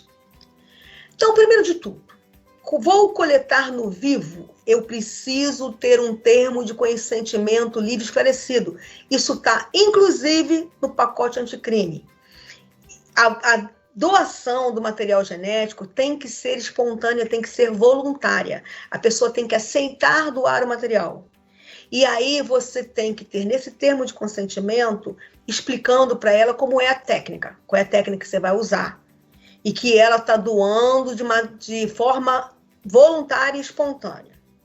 Tem que ter o nome e assinatura da pessoa, do doador, concordando com isso. Tem que ser nome, cargo, matrícula, lotação e assinatura do policial que coletou. O tipo de amostra coletada, que a gente vai ver que pode ser sangue, pode ser suave oral, então o tipo de amostra que coletou. A data, a hora e o local de coleta. Declaração de não ter ou não ter, né? Gêmeo univitelino, porque a gente sabe que gêmeo univitelino é clone verdadeiro, né? Eu não tenho como diferenciar um do outro, geneticamente falando. Então, a pessoa tem que declarar se ela tem ou se ela não tem. Ela tem que ter ciência que aquele material está sendo coletado para identificação e para que caso. Tem que saber se ela sofreu transfusão sanguínea ou transplante de medula há pouco tempo, porque é óbvio. Eu vou ter ali o que a gente chama de uma quimera, que eu vou ter material biológico do doador nela, se ela recebeu uma transfusão ou um transplante. Ela tem que ter ciência ali que aquele trabalho é gratuito, tanto ela não paga por aquele trabalho, quanto ela também não recebe por estar doando aquele material. Ela tem que registrar ali se ela concorda ou não que aquele perfil biológico dela vá para o CODES, que é o nosso banco de dados. Aí tem que ter o número do boletim de ocorrência, ou do inquérito, ou do processo, né, o número que for. Se ela se recusar, né, o delegado levou um suspeito lá no IPPGF para coletar material, e aí ele se recusou, né? É direito constitucional, saiu errado aí, mas é direito constitucional da pessoa se recusar. Então, ela vai estar sendo informada naquele termo de recusa, que por direito constitucional, ela se recusa, com o nome e assinatura dela, com quem estava presente como testemunha, e tem esse trechinho, como eu botei aí. Não concorda submeter-me à coleta de material biológico, com finalidade de realizar exame de investigação de vínculo genético, assumindo a responsabilidade por qualquer consequência advinda dessa prática. Assina com o número de referência. Então, as coletas como são, né? O nosso IPPGF, que é o nosso laboratório de genética, trabalha com SUAB, né? Porque o SUAB é um método menos invasivo. Mas pelo padrão operacional mundial, a primeira coleta no vivo é por punção, podendo ser venosa ou transcutânea. Só porque eu tenho uma quantidade de material biológico no sangue grande. Então, é mais fácil de eu ter sucesso nos exames de DNA. Mas tem algumas vantagens. Primeiro, eu tenho que ter um coletor da área de saúde, né? Qualquer um que vai saber coletar por punção. Segundo, né? Eu vou ter que ter lá o anticoagulante na amostra, como a gente já falou. Sangue nunca, se a pessoa tiver sofrido transfusão ou transplante. Se tiver sofrido transfusão ou transplante, já cai a coleta de sangue, já tem que ser um outro tipo de amostra, porque eu vou ter quimeras. Quando for transcutânea, né, eu vou usar uma lancetazinha, né, na ponta do dedo, vou fazer 2 marquinhas aqui de mais ou menos 2 centímetros, preferencialmente no FTA, que é um cartãozinho que preserva o material biológico. E aí eu posso deixar secar e guardar a seco tranquilamente em temperatura ambiente. Né? Se for o sangue líquido, eu tenho que refrigerar, nunca congelar, e manter em lugar seco e fresco. O SUAB oral, que é o que é usado lá no PPGF, né? O que diz todo o procedimento operacional? Você manda a vítima bochechar primeiro com água, né? No formulário que ela preenche, diz se ela comeu nas últimas horas, se ela fumou, se ela bebeu alguma coisa. Então, você faz o bochecho justamente para tirar vestígio de alguma coisa. Mesmo que ela tiver dito que não comeu nada, o procedimento é que faça o bochecho, pelo menos umas 10 vezes. Depois, você com o SUAB fazendo, você vai fazer voltas na bochecha, como está mostrando aqui, ó, de um lado e de outro, dos 2 lados do SUAB. A doutrina varia. Tem autores que falam 10 vezes em cada lado, tem autores que falam 6, tem autores que falam 12. Varia aí. O importante é que eu tenha um esfregaço, que eu consiga aí células da mucosa, né, dessa pessoa. É o método escolhido para atender isso aqui, ó, que é a nossa lei do CODES, a 12.654, de 2012, é a lei do nosso banco de dados, que é para coletar material daquelas pessoas condenadas por crime hediondo. E a própria lei fala que tem que ser escolher um método não invasivo e indolor. Então, o método não invasivo e indolor é o método SUAB oral. tem vantagem, o coletor não precisa ser da área, a pessoa pode ela mesma fazer, você pode dar o suave na mão da pessoa, ensinar como ela faz e ela mesma coleta e te dá. O único problema que você vai ter é secar, como sempre, qualquer evidência biológica tem que ser seca, para depois guardar.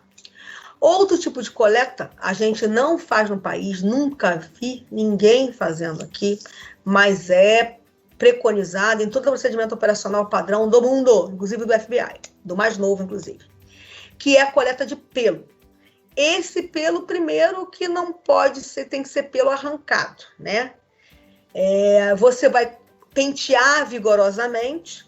Se for pelo da cabeça, a gente coleta pelo procedimento pelo menos 50, pelo pubiano ou pelo do corpo pelo menos 25. E com o penteado e representando todas as regiões. Se for na cabeça, parte de cima, as laterais, a parte de trás, a parte da frente, todas as áreas e tendo cuidado com esse pelo na hora de embalar. Isso tudo que a gente falou até agora são amostras primárias, que eu tiro diretamente da pessoa. Mas eu posso ter amostra secundária. Por exemplo, num caso de DVI, no desastre de massa, e que eu não tenha amostra de referência dessa pessoa para tirar, eu posso arrumar a amostra secundária, que reconhecidamente é dela. Um dente dela, que esteja guardado. O aparelho de barbear que ela usa, a escova de dente que seja reconhecida como dela, uma lâmina de exame papaliconal, né? Qualquer coisa reconhecida dela que eu consiga achar material biológico dela. Eu também tenho amostra de conveniência. O que é a amostra de conveniência? Né? Existe essa possibilidade também. A amostra de conveniência é alguma amostra de algum local em que tenha tido, eu tenho a certeza que foi usado por aquela pessoa que eu quero achar material biológico. A gente teve um caso, eu tô rindo que o Sandro voltou, foi em casa voltou que eu esqueci não sei o quê. A gente tem um caso clássico há pouco tempo, foi no ano passado, que foi de um militar em Jacarepaguá, que ele entrou pela varanda da vizinha, encapuzado, para estuprá-la.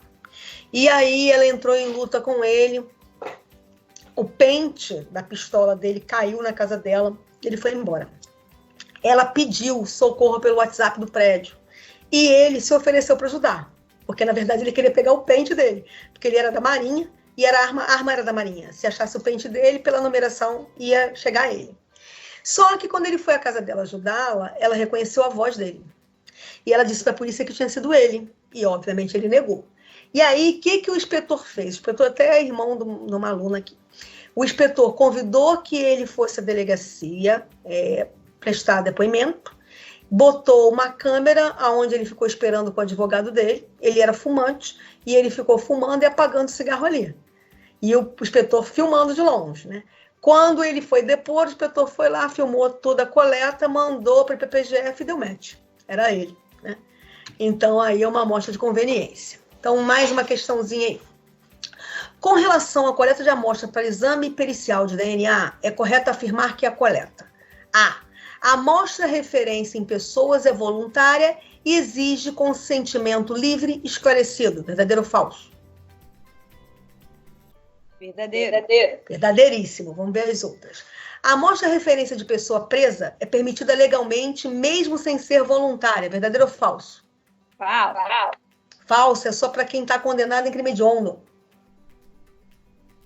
C. A amostra referência da vítima, na maioria das vezes, não é necessária. Falso, é óbvio que é sempre necessária. D. A amostra referência sangue de pessoas não exige habilitação técnica específica para coleta. Completamente falso, né? Tem que ser alguém da área de saúde. E a amostra em locais de crime requer consentimento livre e esclarecido do suspeito. Claro que não, né? Que está em local de crime é do perito criminal que vai coletar. Então, a A é a correta. Isso eu peguei do procedimento operacional da Senasp, se eu não me engano. Então, tá aí as etapas que a gente tem que passar para a coleta. Conferência do documento, óbvio, você tem que ter certeza que aquela pessoa que se apresentou no laboratório para coletar é ela mesma. Identificação inequívoca da pessoa. Identificação do material utilizado na coleta. Preenchimento do formulário de coleta e autorização, que é o termo de consentimento livre esclarecido. Coleta da amostra de referência. Acondicionamento e preservação de acordo com a especificação de cada amostra, e envio da amostra de referência com formulário de coleta para a unidade que vai fazer a análise. Coleta em agressão sexual. Primeiro de tudo, em agressão sexual é o atendimento hospitalar, o que é óbvio, né? Primeiro, a saúde da pessoa. Então, quando a pessoa vai à delegacia, se ela estiver machucada, o inspetor lá aconselha que ela vá primeiro ao hospital.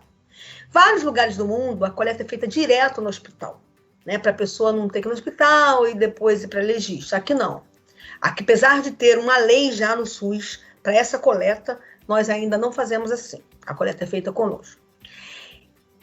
Por doutrina, a pessoa tem que ir ao ML para a coleta até 72, autores falam 72 horas, autores falam 84 horas depois da agressão, para eu conseguir coletar material ainda bom para exame.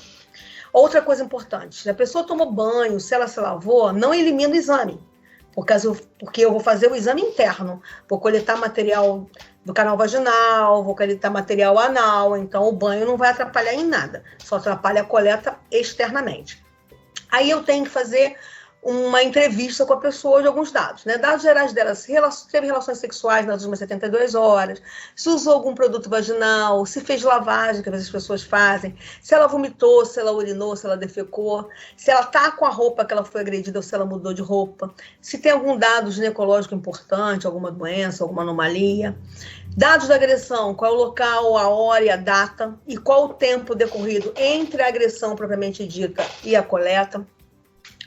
Qual é o tipo de agressão que houve, né? Sexo oral, sexo anal, sexo vaginal, o que aconteceu. Se a pessoa introduziu algum objeto nela, né? Além só de coito. Qual o número de agressores, se eram só, se era mais de um, quantos eram. Se houve utilização de preservativo, se houve ejaculação, aonde a ejaculação ocorreu, em que região do corpo. Se tem relação de parentesco entre o agressor e a vítima, que muitas vezes tem. E aí, uma coisa também que eu nunca vi fazer, mas que todo procedimento operacional padrão, inclusive do FBI, manda, é que se tenha cuidado na coleta da roupa da vítima, óbvio, se ela está com a mesma roupa que ela foi agredida. Então, o correto é fazer como está aí essa foto, óbvio que eu peguei da internet, essa foto aí, aquele mesmo papel de forrar bancada estéreo, forra aquele papel, a pessoa tira as roupas em cima daquele papel.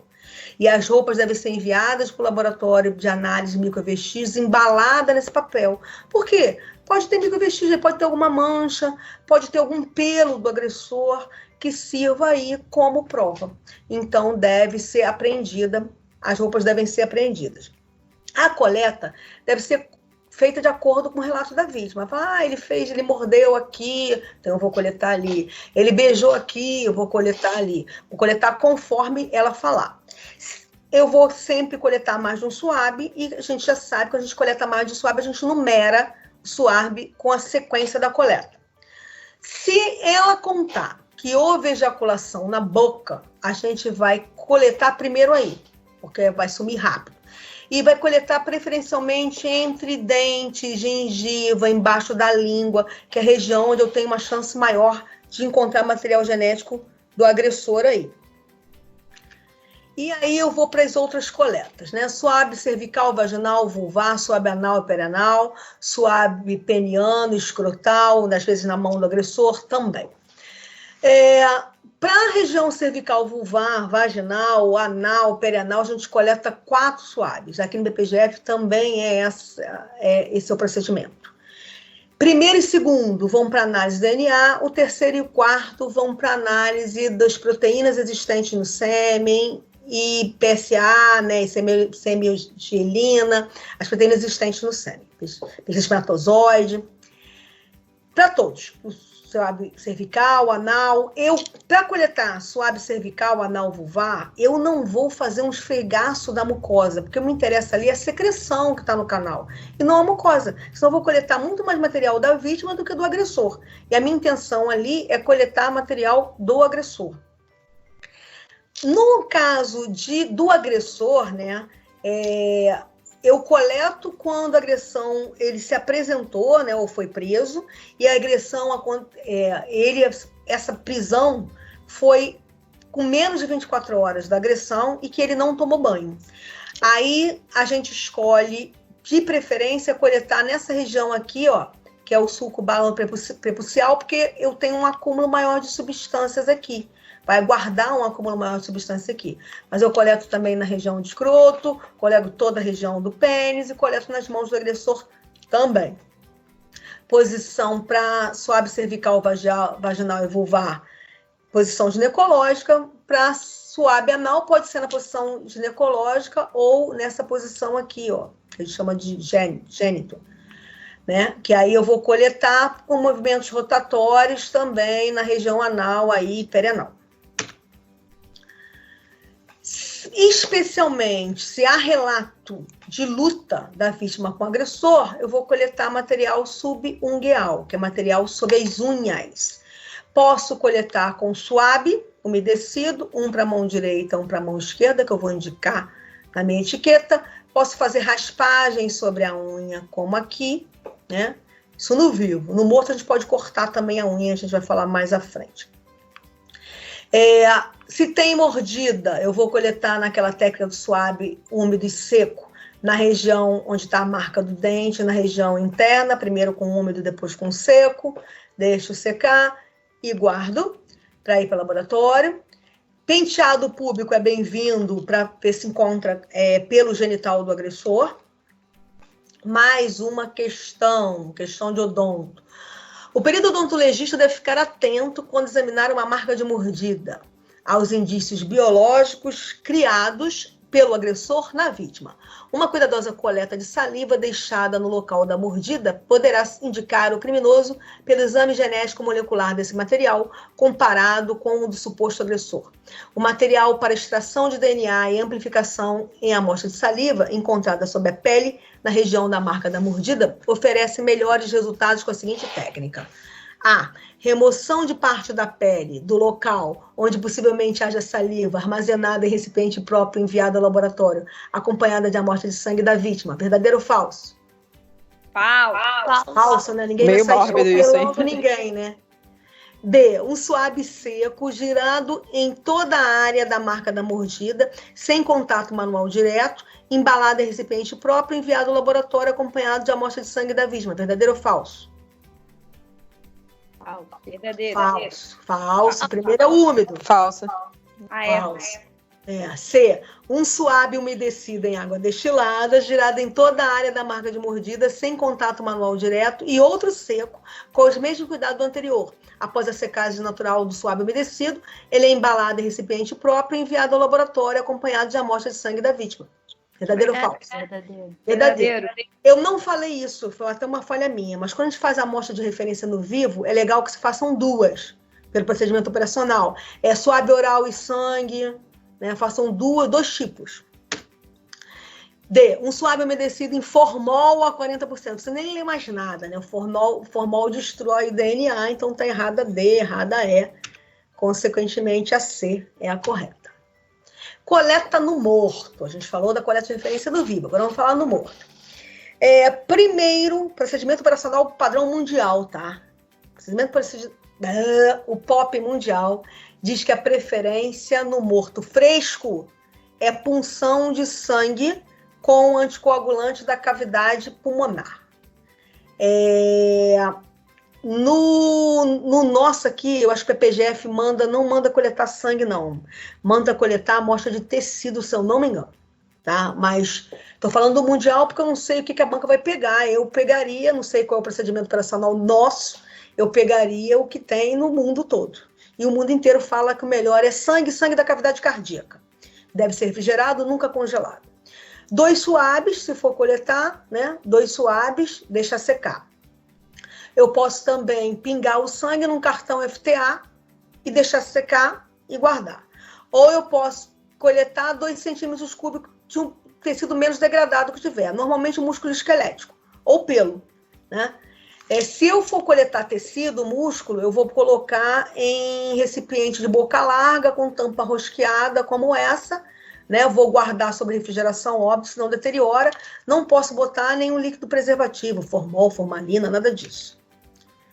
Material subungueal, você pode cortar, como eu falei. Óbvio, se for cortar, esse cortador de unha tem que ser virgem, estéril, obviamente, né? Eu posso raspar sobre a unha, como está aqui, ou eu posso usar o suave. E aí eu posso mandar em dobra farmacêutica separado, mão esquerda, mão direita, por exemplo. Cadáver decomposto. A gente pode coletar pelo procedimento operacional padrão mundial também. Aqui, nós que manda coletar direto como preferência osso, se eu não me engano, o PPGF manda. Pedaço aproximadamente meia polegada, né, que são aqueles 2 centímetros cúbicos do tecido menos decomposto. A gente pode coletar cartilagem, como eu botei aí, é um excelente tecido. O PPGF nosso aqui está usando uma técnica usada no mundo todo, que é suave de bexiga, que é bom para usar no decomposto e no carbonizado. Ou osso. Osso, se for usar osso, preferencialmente osso longo. E preferencialmente osso inteiro. No padrão operacional mundial. O IPPGF, se você mandar um fêmur inteiro, eles dão com o fêmur na sua cabeça. Por quê?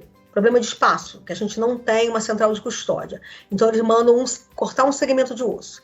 Se for usar um segmento de osso, a melhor técnica, que eu não botei figura aqui, é a técnica da janela, que você corta um pedaço do osso aqui em janela, pegando a parte da medula, né? Até a medula. Nessa ordem aqui. Primeiro fêmur ou outros ossos longos, depois padrão mundial também. Dentes, crânio, mandíbula, depois ossos da mão e dos pés, antebraço, vértebras e costelas. Os dentes. Para a coleta de dentes, tem sempre que estar acompanhado de um odontologista. Só é válido acompanhado com um odontologista. Essa coleta de dente deve ser fotografada e radiografada pelo odonto antes e depois. E nesta ordem de preferência. Primeiro, dentes saudáveis, né, rígidos. Então, sem restaurações. Primeiro molar, depois pré-molar, depois canino e incisivo. Canino e incisivo no último caso. Mesmo porque canino e incisivo é usado com técnica de reconhecimento por linha de sorriso. Então, não é bom que seja coletado. Se não tiver dente não restaurado, vai do dente restaurado mesmo, na mesma ordem. Eu não falei porque a gente vai falar assunto lá da aula de análise. Mas se eu mando o osso, eu tenho que botar na minha etiqueta o nome do osso. Se eu mando o dente, eu tenho que mandar lá que dente eu estou mandando, se é dente, arcada superior ou inferior. Carbonizado. Sangue da cavidade cardíaca, em primeiro lugar, né? Músculo esquelético nas profundezas. Não nesse caso aqui, né? Esse carbonizado aqui foi do micro-ondas, você vê aqui o aramado do pneu que botaram o cara, mas quando não está tão carbonizado assim, que no fundo ainda está assim róseo, como fosse carne mal passada, ainda dá para coletar para fazer exame de DNA. Suave de bexiga, como eu falei para vocês, fragmentos ósseos, dentes e unhas. Mais uma questão. A coleta de vestígios biológicos no local de crime, ou mesmo no próprio corpo humano, é uma das etapas mais críticas dos exames periciais. Falhas decorrentes de imprudência ou imperícia do profissional ao manipular as amostras podem ocasionar até mesmo a invalidação da prova técnica. Em relação aos procedimentos adotados no gerenciamento de vestígios, assinale a alternativa correta. A. Ao manusear amostras biológicas em local de crime, o perito criminal deve utilizar EPIs, equipamentos de proteção individual, tais como luvas, toucas e máscaras. Em relação às luvas, o perito deve utilizar um par para cada local de crime investigado. Verdadeiro ou falso? Falso. Falso. É um par para cada peça coletada. B. A coleta de vestígio biológico deve se substanciar sobre as normas de biossegurança, pois envolve exclusivamente o risco biológico de contaminação do profissional por agentes patogênicos presentes na amostra. Verdadeiro ou falso? Falso. Falso, porque envolve também a contaminação cruzada. C. A coleta de amostra de referência de pessoa viva para confronto com a amostra questionada, tendo em vista que está prevista em lei, torna desnecessária a exigência prévia de assinatura do termo de consentimento ou declaração de doação voluntária por parte do doador. Verdadeiro ou falso? Falso. Falso. Completamente falso. D. A coleta de vestígio biológico no cadáver apoia-se num tripé que está enumerado a seguir com a ordem crescente de preferência: sangue, músculo ou ocidente. Verdadeiro ou falso? Verdadeiro ou falso? Verdadeiro. Verdadeiro. Não, não são só esses três. Pode ser sangue, pode ser músculo. Já botou o acidente como se fosse a mesma coisa, né? Pode ser osso, pode ser dente, pode ser cartilagem ou tecido, pode ser suave de bexiga, pode ser outras coisas. Então, por isso que está errado. E o sangue é um meio de cultura. O sangue é um meio de cultura para micro-organismo. É a conservação do sangue líquido em grande quantidade. É muito mais suscetível à degradação do que o sangue seco impregnado em um suave. Verdadeiro ou falso? Verdadeiro. Verdadeiro. Quanto mais água tiver no material, maior chance de ter micro-organismo. E feito! Dúvidas e dívidas. Diz para mim. Deixa eu sair daqui. Gente, eu não estou conseguindo sair. Meu computador está lento. Peraí, acho que ele está indo. Peraí, eu estou aqui, tá? Não fugi, não. Ele só está lento. Janeiro. Fala, pode falando. Você vai liberar esse material pra gente? Não vou, não. Eu vi vocês falando isso numa aula ontem, hoje não tem como, gente. Vou dizer para vocês. A cada dia, graças a Deus, mais gente se inscreve nesse treco. Eu já estou com 130 inscritos. Eu não tenho condições de botar o material na plataforma do Microsoft. Por quê? Eu tenho que cadastrar todo mundo numa turma, botar esse material lá de todo mundo. Nem funcionário eu estou tendo direito. A maioria está em home office. O santo que mora aqui pertinho está me dando a bola, ainda vem aqui me dar uma bola. Mas eu não tenho como fazer isso nessas lives. Não tenho, então não vou botar. Eu vi que vocês falaram, porque eu estou sempre de olho aqui, porque eu fico vendo se tem gente no lobby para botar para dentro. Eu vi que vocês falaram com alguns professores que deram e-mail para vocês e mandaram para vocês por lá. Beleza, eu não tenho condições de fazer isso. Eu estou enlouquecida com essa live que eu inventei. Eu passo meu dia colocando gente no sistema, o dia inteiro, além de montar as aulas, além de todo o resto da bioforense. Não tem condições de fazer isso. Não vai dar, não. Aquele que é meu aluno do preparatório tem esse material, porque no preparatório eu dou. Aquele que não é, infelizmente, não vai ter, não. Grava tudo que eu falo, porque não vai ter. Assim como as lives não vão estar disponíveis no YouTube.